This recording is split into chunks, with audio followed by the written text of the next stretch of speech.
அனைவருக்கும் வணக்கம். இன்றைய தினமணி செய்தித்தாள்ல என்ன செய்திகள் இருக்கு அப்படிங்கிறத பார்ப்போம்.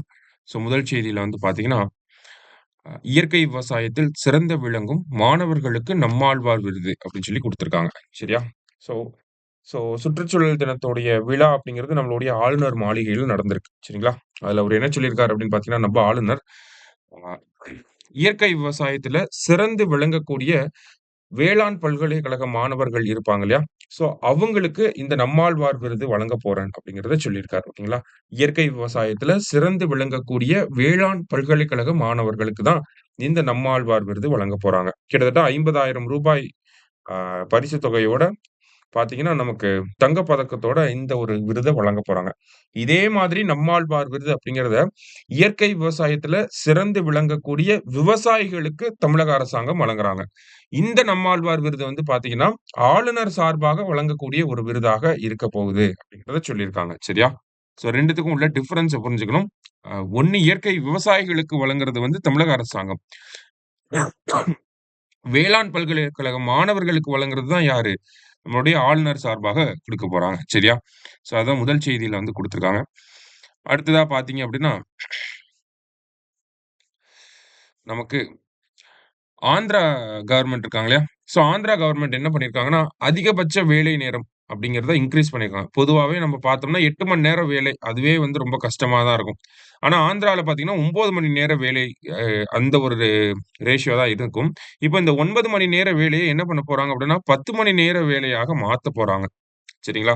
இதற்கு பல எதிர்ப்புகள் கிளம்பி இருக்கு. இருந்தாலுமே பார்த்தீங்கன்னா, ஆந்திரா அரசாங்கம் என்ன பண்ண போறாங்க, 9 மணி நேரமாக இருந்த அந்த வொர்க்கிங் ஹவர்ஸ இப்ப 10 ஹவர்ஸா மாத்திட்டாங்க. சரியா? மாத்தப் போறாங்க. ஓகேவா? இது ஒரு சர்ச்சைக்குரிய முடிவாக தான் இருக்கு அப்படிங்கிறத குடுத்திருக்காங்க. நெறைய டீட்டெயில்ஸ் குடுத்திருந்தாங்க. அவ்வளோ பார்க்க தேவையில்ல. எந்த ஸ்டேட் இத பண்ணாங்கன்னு தான் நமக்கு கேட்பாங்க. அடுத்தது, இந்திய வீரர் சுபான்சு சுக்லா நாளை மறுநாள் விண்வெளி பயணம் அப்படின்னு சொல்லி குடுத்திருக்காங்க. ஒரு சிறப்பு கட்டுரை. என்ன சொல்லியிருக்காங்க அப்படின்னு பார்த்தீங்கன்னா, நம்மளுடைய ககன்யான் திட்டத்துக்கு கீழ பார்த்தீங்கன்னா, ககன்யான நம்ம 2027ல அனுப்ப போறோம். அந்த திட்டத்துக்காக போன வருஷம் ஒரு 4 விண்வெளி வீரர்கள நம்ம பிரதமர் அறிவிச்சிருந்தார். யாரெல்லாம் அவங்க அப்படின்னு பார்த்தீங்கன்னா, பிரசாந்த் பாலகிருஷ்ணன் நாயர், சுபான்சு சுக்லா, அங்கத் பிரதாப், அஜித் கிருஷ்ணன் அப்படிங்கிற 4 பேர். சரிங்களா? அஜித் கிருஷ்ணன், அங்கத் பிரதாப், சுபான்சு சுக்லா, இன்னொன்னு பிரசாந்த் பாலகிருஷ்ணன் இப்படிங்கிற இந்த 4 பேர அனவுன்ஸ் பண்ணியிருந்தாங்க. இந்த 4 பேர்ல சுபான்சு சுக்லா அவர்கள் பார்த்தீங்கன்னா, அமெரிக்கால போய் பயிற்சி எடுக்க ஆரம்பிச்சிருப்பார். எதுக்காக அப்படின்னா, இந்த ஆக்ஸிம் 4 அப்படிங்கிற இந்த திட்டத்துக்கு கீழ அவரு சர்வதேச விண்வெளி நிலையத்துக்கு போகப் போறார். சரிங்களா? இன்டர்நேஷனல் ஸ்பேஸ் ஸ்டேஷன்க்கு வந்து போகப் போறாரு.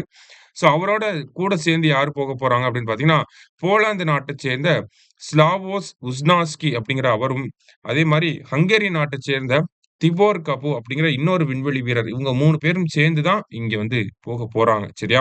அதுதான் நமக்கு செய்தித்தாள்ல குடுத்திருக்காங்க. எங்கிருந்து இவங்க என்ன ஸ்பேஸ் லான்ச் வெஹிக்கிள்ல போகப் போறாங்க. இவங்களுடைய ஸ்பேஸ் கிராஃப்ட் விண்கலன் பேர் என்ன? அது எல்லாமே குடுத்திருக்காங்க. சரியா?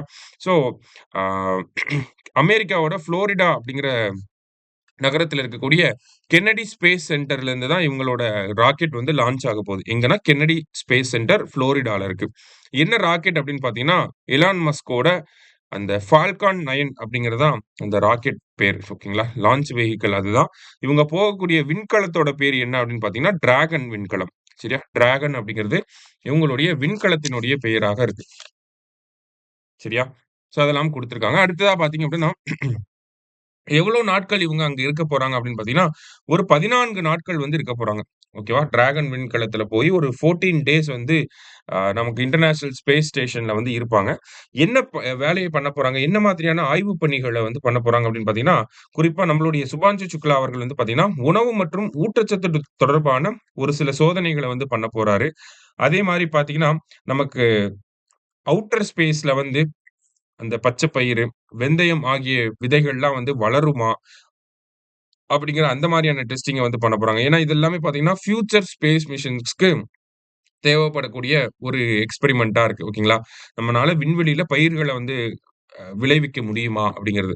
ஆல்ரெடி ஸ்பேடெக்ஸ் அப்படிங்கிற ஒரு திட்டம் டிசம்பர் 30ல வந்து அனுப்பியிருப்பாங்க. டிசம்பர் 30 2024ல வந்து அனுப்பியிருப்பாங்க இல்லையா? இந்த ஸ்பேடெக்ஸ் திட்டத்திலயும் பார்த்தீங்கன்னா, நமக்கு அந்த பச்சை பயிர வந்து வளர்த்து காட்டியிருப்பாங்க. அதே மாதிரியான ஒரு சில எக்ஸ்பெரிமென்ட்ஸ இவருமே வந்து பண்ண போறாரு. இது எல்லாமே ஃபியூச்சர் மிஷன்க்கு வந்து ஹெல்ப்ஃபுல்லா இருக்கக்கூடிய ஒரு திட்டங்கள் தான். சரிங்களா? ஸோ இந்தியாவுல பார்த்தீங்கன்னா, முதல்ல விண்வெளிக்கு போனது யார் அப்டின்னா, ராகேஷ் சர்மா அவர்கள். கிட்டத்தட்ட ஏப்ரல் 3, 1984ல ரஷ்யாவோட சோயூஸ் T-11 அப்படிங்கிற ராக்கெட் மூலியமா விண்வெளிக்கு போயிருப்பாரு. அதன் பிறகு ஒரு 40 ஆண்டுகள் கழிச்சு தான், இப்ப யாரு போக போறாங்க? சுபான்சு சுக்லா போக போறாரு. அதே மாரி சர்வதேச விண்வெளி நிலையத்துக்கு போகக்கூடிய முதல் இந்தியர் யார் அப்படின்னு கேட்டாலும், சுபான்சு சுக்லா அவர்கள் தான். சரியா? ஸோ இது ஒரு முக்கியமான செய்தியாக இருந்துச்சு. கண்டிப்பா அதிலிருந்து கேள்விகள் வர்றதுக்கு வாய்ப்பு இருக்கு. மத்தபடி பார்த்தீங்க அப்படின்னா, இன்றைய செய்தித்தாள்ல இதெல்லாம் தான் முக்கியமா இருந்துச்சு. நன்றி.